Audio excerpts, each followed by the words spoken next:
Hello दोस्तों। Vote डालने के दौरान मतदाताओं की उंगली पर नीले रंग की स्याही लगाई जाती है। ऐसा इसलिए किया जाता है कि जिससे कोई मतदाता दोबारा वोट न डाल पाए। आपके मन में सवाल उठता होगा कि आखिर इस स्याही का रंग नीला क्यों होता है। इस स्याही में ऐसा क्या खास होता है जिससे यह उंगली पर लगने के बाद जल्दी छूटती नहीं है।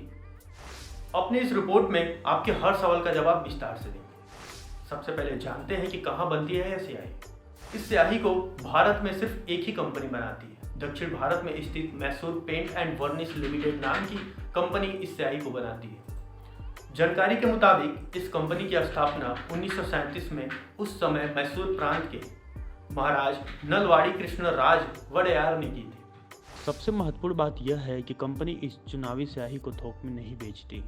बीपीएल के जरिए सरकार या चुनाव से जुड़ी एजेंसियों को ही इस स्याही की सप्लाई की जाती है। कंपनी की मुख्य पहचान इस स्याही को लेकर ही है। इसे लोग इलेक्शन इंक या इंडेलिबल इंक के नाम से जानते हैं। इस नीले रंग की स्याही को भारतीय चुनाव में शामिल करने का श्रेय देश के पहले मुख्य चुनाव आयुक्त सुकुमार सेन को जाता है। साल 1962 के चुनाव से इस स्याही का इस्तेमाल किया जा रहा है। यह कंपनी भारत के अलावा कई दूसरे देशों में भी चुनावी स्याही का सप्लाई करती है। एक बार लगने के बाद 40 सेकेंड में ही यह स्याही सूख जाती है। आखिर क्यों नहीं मिटती है स्याही? दरअसल इस इंक को बनाने में सिल्वर नाइट्रेट केमिकल का इस्तेमाल किया जाता है। इसी वजह से यह एक बार त्वचा के किसी भी हिस्से में लगने के बाद कम से कम 72 घंटे तक त्वचा से मिटाया नहीं जा सकता है।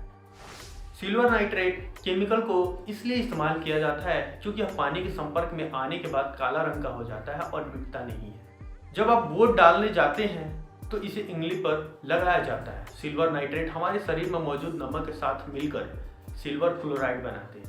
सिल्वर क्लोराइड पानी में घुलता नहीं है और त्वचा से जुड़ा रहता है। इसे साबुन से धोया नहीं जा सकता। एक बार लगने के बाद यह तभी निकलता है जब त्वचा के सेल पुराने हो जाते हैं और वह उतरने लगते हैं। तो आशा करता हूं दोस्तों अब आपको पता चल गया होगा कि आखिर नीले रंग का स्याही का प्रयोग क्यों किया जाता है और वह कैसे बनाया जाता है। अगर आपको हमारी यह वीडियो पसंद आई हो तो इस वीडियो को लाइक शेयर और सब्सक्राइब अवश्य करें। धन्यवाद।